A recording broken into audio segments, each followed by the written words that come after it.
오늘 저는 마태복음 2장 1절로 12절의 말씀을 가지고 아기 예수를 경배한 동방박사, 이러한 제목으로 말씀을 드리겠습니다. 이번 주간 12월 25일은 예수님이 이 땅에 오신 것을 축하하고 기념해서 드리는 성탄절 예배를 드리는 날입니다. 예수님이 이 땅에 태어나셨을 때, 그때 예수님을 경배하기 위해서 왔던 사람들이 있었습니다.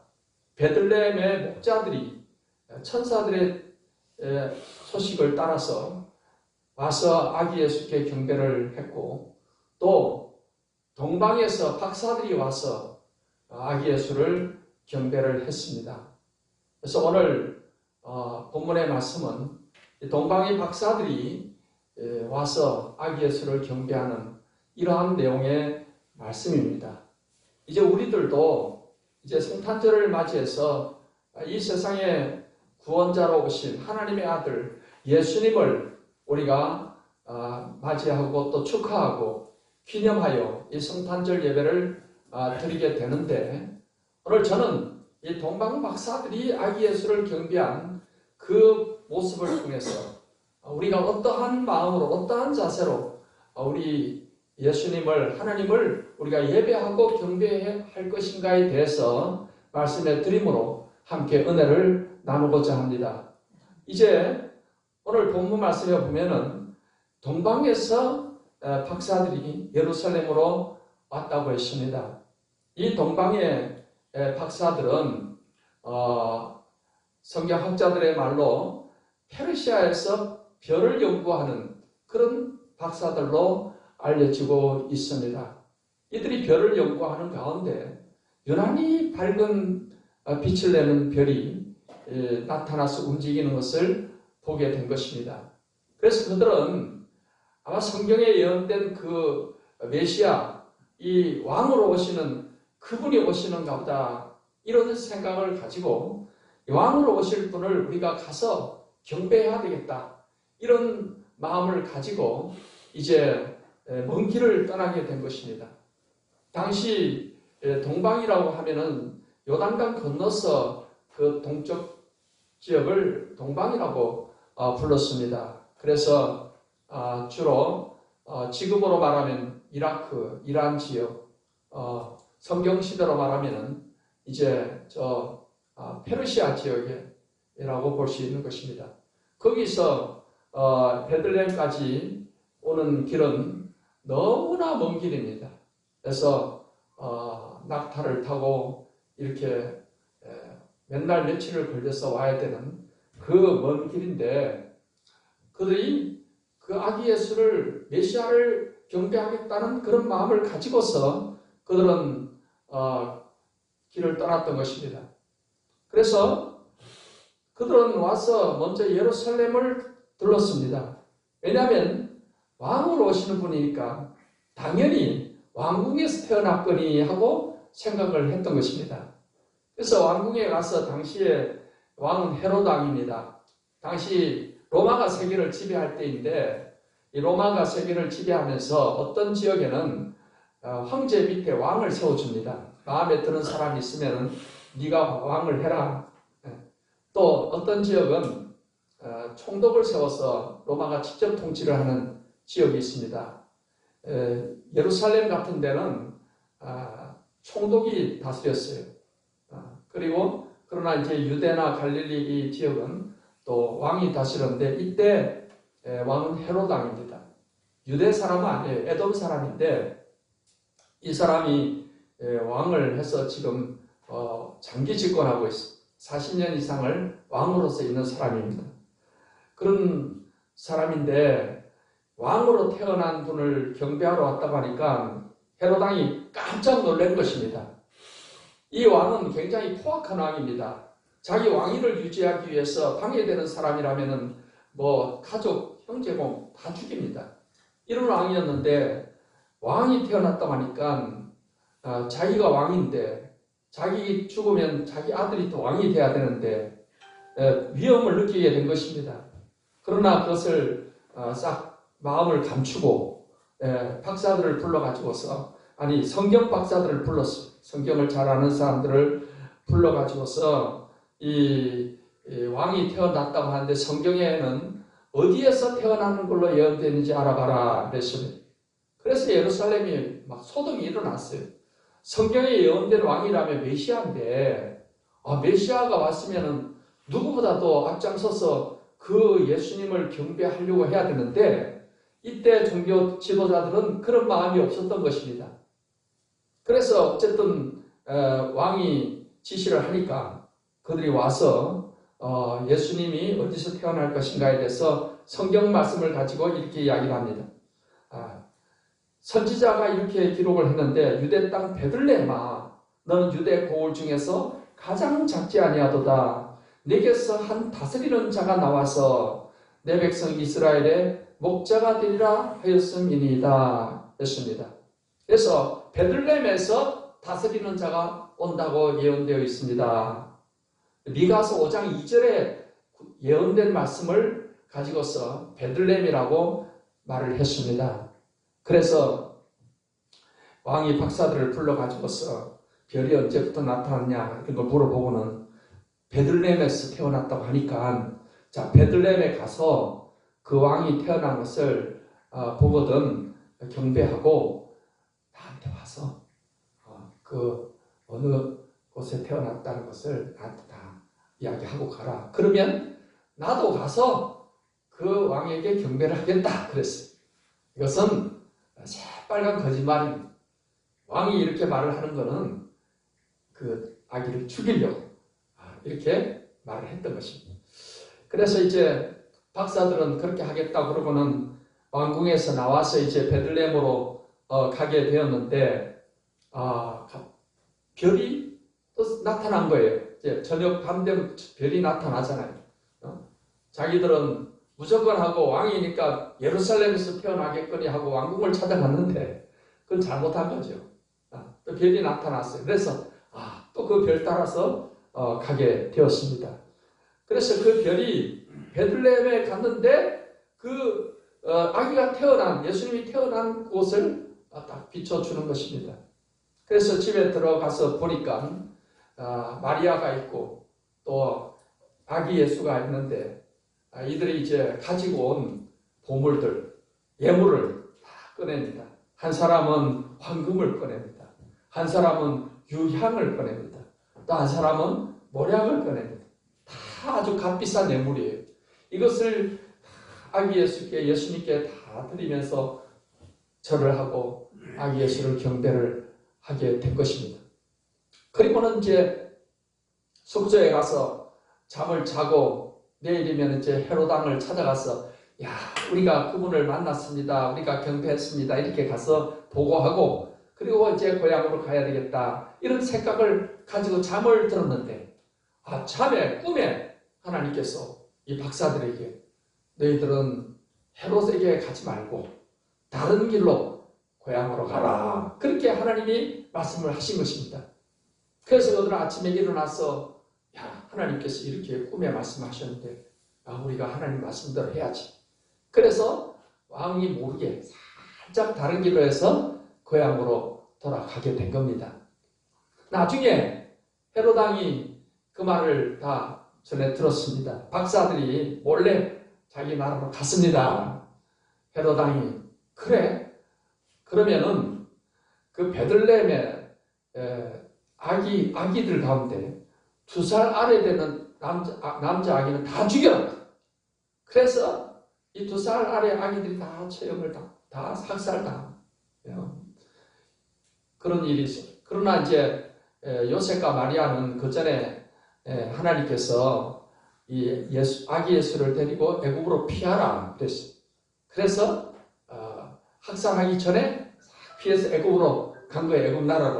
애굽 나라로 가서 정말 뭘 가지고 생활을 했겠습니까? 박사들을 통해서 황금을 줬잖아요. 황금, 유향모략, 이 값진 것 그걸 팔아서 생활을 했을 것이라고 보는 것입니다.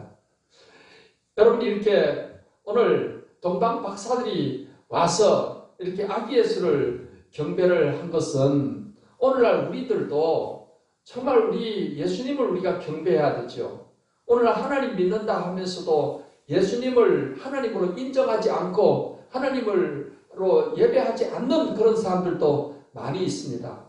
여호와 증인이라는 이단은 예수님을 하나님의 아들로 하나님으로 인정하지 않습니다. 그냥 피조물이다. 하나님이 지으신 우리와 같은 피조물이다. 이렇게 말을 하는 것입니다. 그래서 예수님을 경배하지 않습니다. 또 어떤 이단들은 인간을 그 사람을 재림 예수라 해가지고서 예수님이 아닌 어떤 인간을 재림 예수로 이렇게 경배하는 그런 이단들도 있습니다. 이제 우리는 성경을 통해서 보게 되면 예수님은 이 땅에 오기 전부터 하나님의 아들로 하나님으로 계셨던 분이시고 이 땅에 오셔서도 예수님은 하나님으로서의 그런 구원자의 사역을 하셨습니다. 하나님이시면서 또 인간의 몸을 가지고 완전한 하나님, 완전한 사람으로서 이 땅에서 구원자로서 활동을 하셨던 것입니다. 성경에 보면은 예수님을 하나님이라고 하는 데가 많이 있습니다. 그런데 이단들은 예수님을 하나님으로 인정하지 않기 때문에 예수님을 예배하거나 경배하지 않는 것입니다. 하지만은 이제 구원받은 저와 여러분들은 예수님이 하나님이시고 하나님의 아들이시며 우리의 구원자이시다는 이 사실을 우리가 굳게 믿고 이 땅에 오신 예수님을 진정으로 우리는 축하하고 경배하는 우리 성도 여러분이 되시기를 바랍니다. 그래서 이 동방 박사들이 아기 예수를 어떻게 경배했는지에 대해서 우리가 살펴봄으로써 우리도 어떠한 자세로 이번 성탄절에 우리 예수님을 경배할 것인가에 대해서 교훈을 얻고자 하는 것입니다. 첫째로 이 동방 박사들은 이 동방에서부터 온갖 위험을 무릅쓰고 예수님을 경배하기 위해서 왔다는 것입니다. 먼 곳에서 오려면은 오랜 세월을 몇 개월이 걸릴 수도 있어요. 낙타를 타고서 그렇게 와야 되는 것입니다. 그 먼 길에 오는 길에 많은 위험이 도사리고 있습니다. 강도들이 나타나서 그들이 가진 재물을 다 뺏어갈 수도 있습니다. 그들의 생명을 위협할 수도 있습니다. 그들이 예물을 준비하기 위해서 많은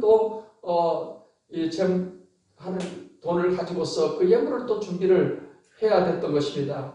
그러나 그들은 이 세상에 왕으로 오시는 분, 메시아를 우리가 경배하기 위해서는 어떠한 위험도 어떠한 희생도 무릅쓰고 우리는 가서 그분을 경배해야 된다. 그런 마음을 가지고서 이 동방에서부터 먼 길을 오게 된 줄 믿습니다. 아멘. 우리가 이렇게 이 땅에 살아가는 동안에 인간으로 태어나서 우리를 지으신 하나님, 세상을 만드신 하나님을 우리가 알고 믿고 우리가 또 예수님을 믿음으로 우리가 구원받고 하나님 자녀가 된다는 이 사실을 우리가 알고 우리가 믿게 된 것은 엄청난 우리는 복을 받은 사람이 된 줄 믿으시기 바랍니다. 아멘. 이 세상에 우리 주변의 사람들을 보십시오.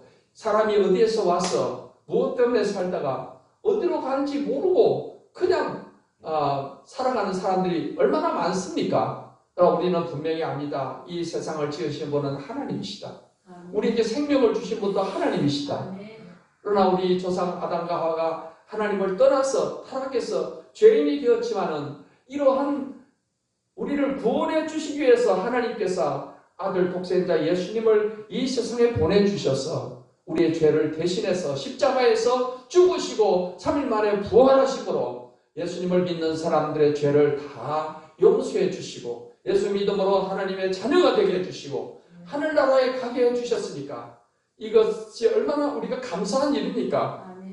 그렇기 때문에 이 땅에 이렇게 사람의 몸으로 오셔서 십자가에 죽으시고 부활하신 그 예수님 오신 이것이야말로 우리 이 역사의 가장 기쁜 소식이고 내 인생에 있어서도 가장 기쁜 소식이 예수님이 오신 소식인 줄 믿습니다. 아멘. 그 예수님을 우리가 축하하는 것은 당연한 것입니다. 아멘. 그래서 우리의 삶 가운데 우리도 이 동방 박사들처럼 정말로 간절한 마음으로 사모하는 마음으로 예수님을 경배하는 저와 여러분이 되어야 될 줄 믿습니다. 아멘. 그래서 하나님께 이렇게 예배하고 경배하는 것은 우리의 특권인 겁니다. 예수 믿는 사람이 하나님을 예배할 수 있는 거지, 예수 안 믿는 사람은 뭐 예배를 할 수가 없는 거예요. 구원받은 사람들의 특권이 이렇게 하나님을 예배할 수 있다는 것입니다. 그래서 예수님은 하나님께 예배하고 경배하는 것의 중요성에 대해서 요한복음 4장 23절로 24절에 이렇게 말씀하셨습니다. 아버지께 참되게 예배하는 자들은 영과 진리로 예배할 때가 오나니 곧 이때라. 아버지께서는 자기에게 이렇게 예배하는 자들을 찾으시느니라. 하나님은 영이시니 예배하는 자가 영과 진리로 예배할지니라 했습니다.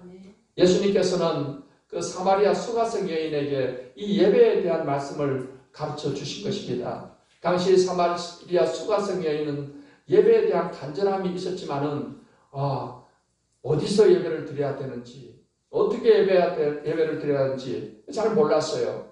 자기 사마리아 사람들은요, 예루살렘 성전에 와서 예배를 드리지 못했어요. 유대인들이 유대인으로 인정을 안 해주는 것입니다. 사마리아 사람들은 이 포로로 끌려가는 그런 와중에서 혼혈민족이 되어가지고서 자기들도 예루살렘 성전에 가서 하나님께 제사를 드리고 싶은데 유대인들이 너희들은 혼혈이기 때문에 유대인이 아니야 하고 인정을 안 해주니까, 그래서 자기들 산에서 어느 곳에 거기서 하나님께 제사를 드렸던 거예요.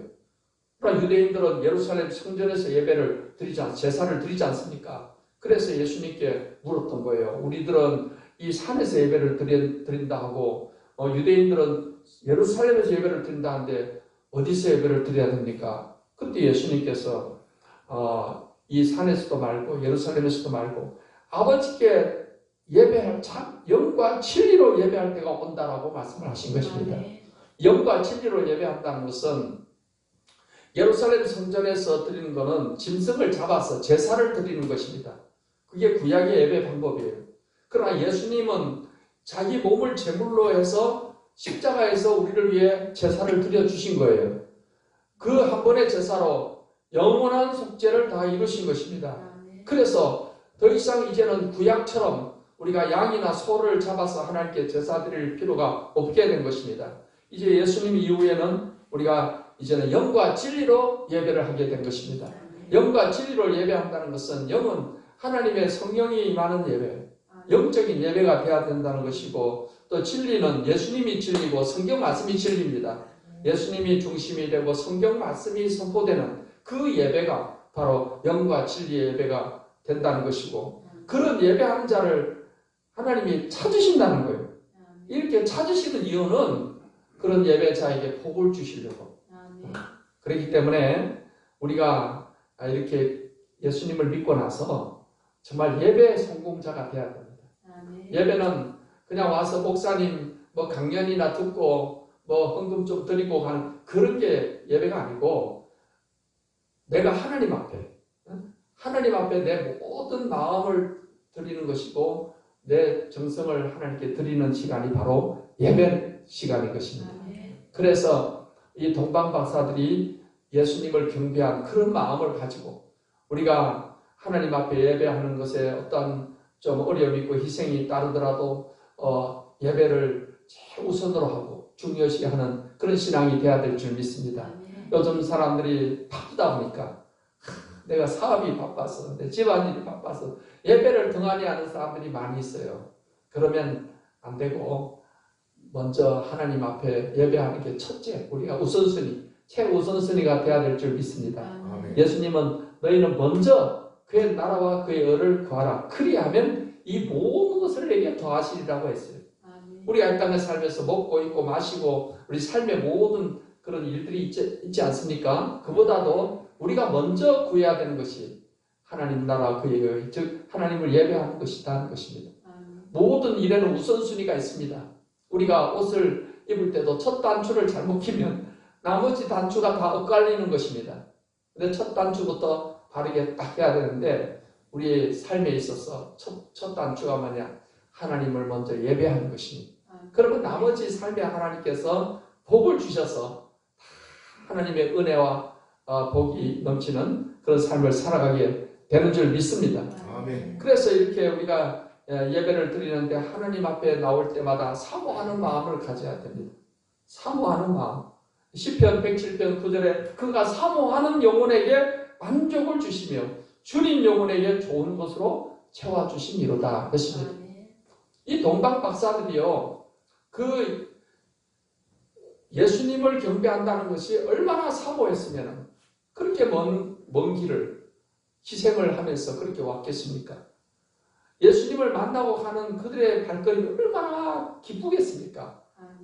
성경에 예언된 그 메시아를 자기들이 경배하고 갔다는 것에 얼마나 기쁘고 행복이 넘쳤겠으며 하나님은 분명히 이 동방박사들의 생애에 큰 복을 주신 줄 믿습니다. 아멘. 그런 마음을 가지고 하나님 앞에 우리가 사모하는 오늘 또 예배를 통해서 하나님께서는 내 영혼을 주님 영혼을 채워주실 것이다. 내 마음에 하나님 은혜를 주실 것이다.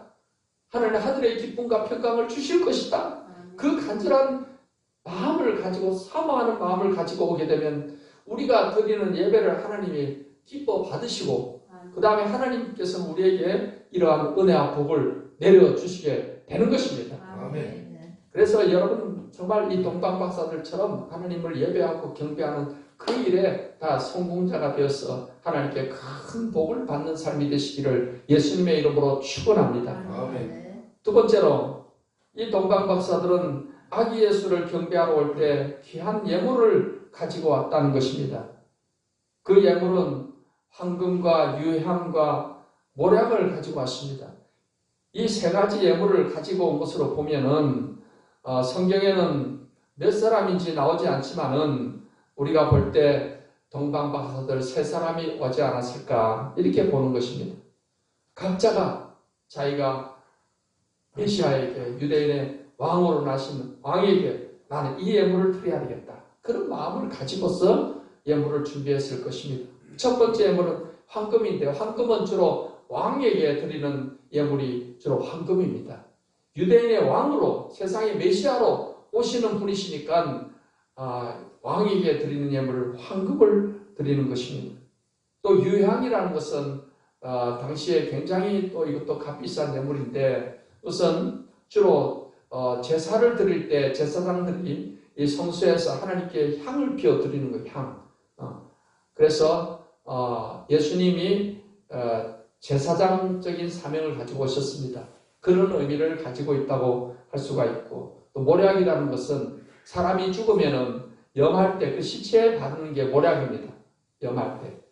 그래서 예수님이 인류를 위해서 십자가에 죽으시기 위해서 예수님 오신 것입니다. 예수님이 십자가에 죽으시라 우리의 죄를 다 사해 주시기 때문인 것입니다.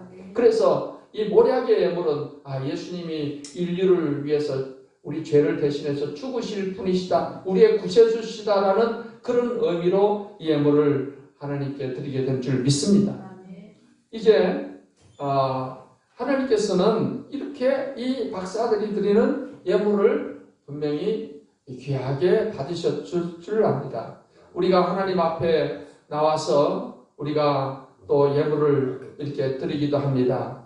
또 각종 헌금을 하나님께 드리게 되는데 그것은 어떤 사람에게 우리가 드린다고 생각하면 안 되고 하나님께 드린다. 그래서 하나님께 향기로운 제물이다 이런 생각을 가져야 된다는 것입니다. 빌립보서 4장 18절에 보면은 이 바울 사도가 복음 전도 활동을 하는데 이 바울 사도에게 빌립보 교회 교인들이 성교 헌금을 모아서 에바브로디도라는 사람의 그 인편으로 전달을 해 주었습니다. 그래서 바울 사도가 이것을 받고 지금 뭐라고 이야기를 하느냐면은 이는 받으실 만한 향기로운 제물이요 하나님을 기쁘시게 한 것이다 했습니다. 바울 사도가 복음 선교 활동을 위해서 필요한 그 예물을 헌금을 모아서 이렇게 전해 주었는데 그게 하나님이 받으시는 향기로운 제물이다. 하나님을 기쁘시게 하는 것이다 하는 것입니다.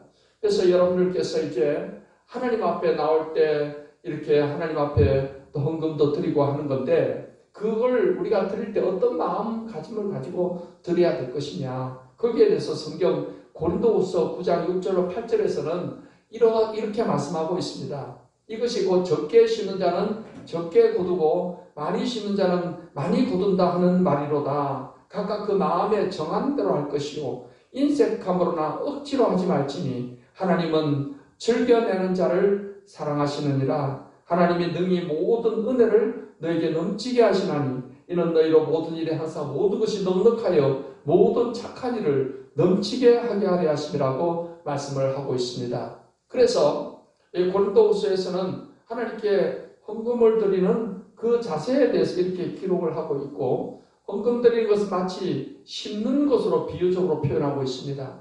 여러분 이제 농부들이 밭에서 이제 농사를 하게 될 때 씨를 뿌린 만큼 거두는 것이죠.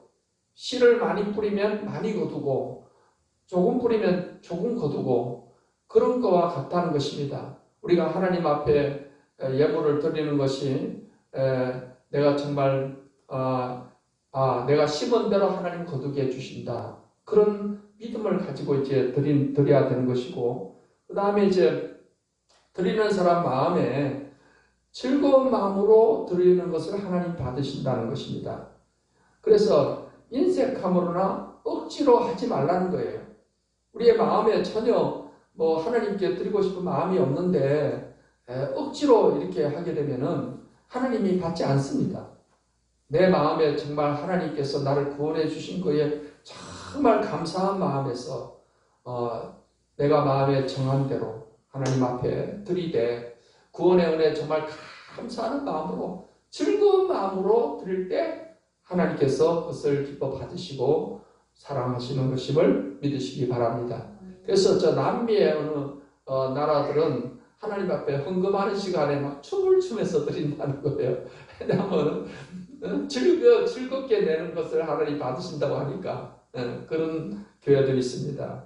그래서 절대로 우리 마음에 억지로나 인색함으로 이렇게 해서는 안 되고 즐거운 마음으로 하나님께 드리는 것을 받으신다는 것입니다. 그렇게 드렸을 때 하나님께서는 모든 은혜를 내게 넘치게 하셔서 모든 착한 일을 넘치게 하게끔 또 하나님께서 복을 주신다는 것입니다. 저와 여러분은 하나님께 복을 받고 살아야 됩니다. 우리가 사람이 열심히 또 이렇게 노동도 하고 열심히 일을 해서 또 수입을 얻고 해야 되겠지만은 하나님께서 한번 복을 주시면은 우리 사람의 생각을 초월한 그런 방법으로 우리의 삶에 하나님께서 물질을 또 채워주시고 우리 앞길도 열어주시고 하나님께 우리가 복을 받아야 될 줄 믿습니다. 그래서 이 동방 박사들도 황금과 유향과 모략을 예수님께 예물로 바칠 때 아이고 아까워라 이런 마음을 갖지 않았을 것입니다. 그렇게 먼 곳에서 찾아왔을 때는 메시아로 오신 이분, 유대인의 왕으로 오신 이분을 우리가 정말 이렇게 경배할 수 있다는 것에 너무나도 즐겁고 감격된 그런 마음을 가지고서 이 예물을 드리게 되었을 것이며 하나님께서는 분명 그 큰 복으로 채워주신 줄 믿습니다. 아멘. 실제로 오늘 동방 박사들이 악 예수를 경배하는 걸 통해서 우리에게 주시는 교훈이 있습니다. 이 동방 박사들은 하나님의 지시에 순종을 했다는 것입니다. 12장 12절 말씀에 보니까 꿈에 헤로데게로 돌아가지 말라 그 지시하심을 받고 그 말씀에 순종해서 헤로당한테 가지 않고 몰래 다른 길로 해서 고국에 돌아간 것입니다. 왜냐하면 이 박사들은 모르고 있었어요. 헤롯의 그 은큼한 속셈을 모르고 있었던 것입니다.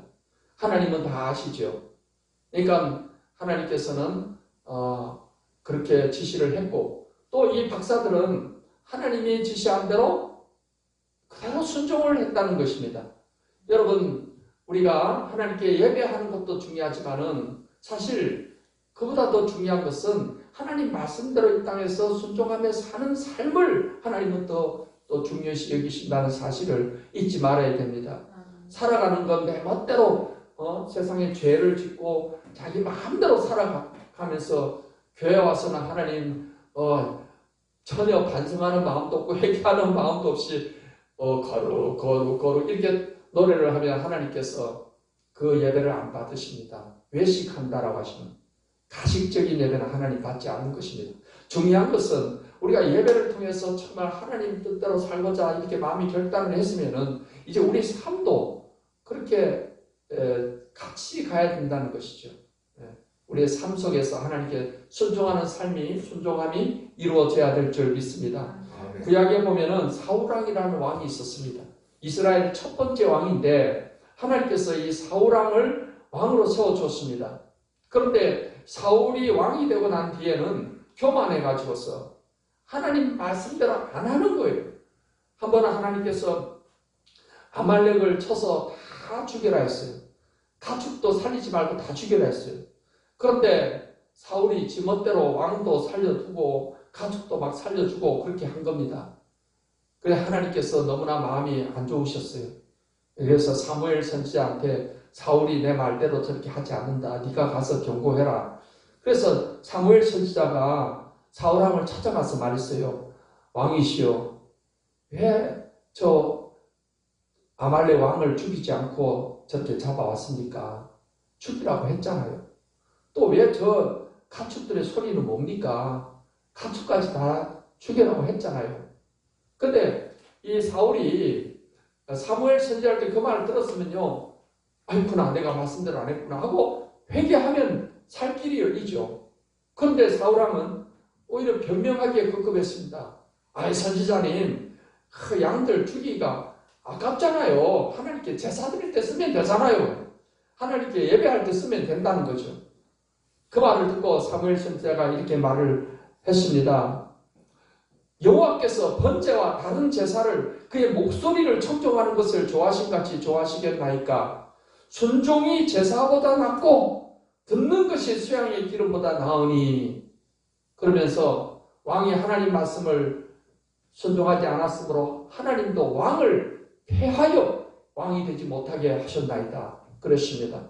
그로 인해서 사울왕은 폐위가 되고 전쟁터에서 비참하게 죽게 되고 사울 다음으로 다윗이 왕이 되어서 나라를 이끌어 갔던 것입니다.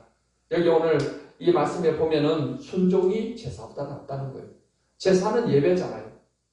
그래서 우리가 드리는 예배가 정말 하나님이 기뻐 받는 그런 예배가 되려면은 우리의 삶도 하나님 말씀대로 하나님 뜻대로 살고자 하는 그 순종이 함께 가야 되는 줄 믿습니다. 사랑하는 성도 여러분, 우리가 이번 성탄절에 이 땅에 오신 예수님을 우리가 축하하고 예배하기 위해서 모이는데 우리가 하나님이 정말 기뻐 받는 그런 예배의 삶을 통해서 하나님을 기쁘시게 할 뿐만 아니라 이 예배를 통해서 하나님이 주시는 복을 여러분이 다 풍성히 체험하는 그런 축복된 삶을 살아가게 되시기를 바랍니다.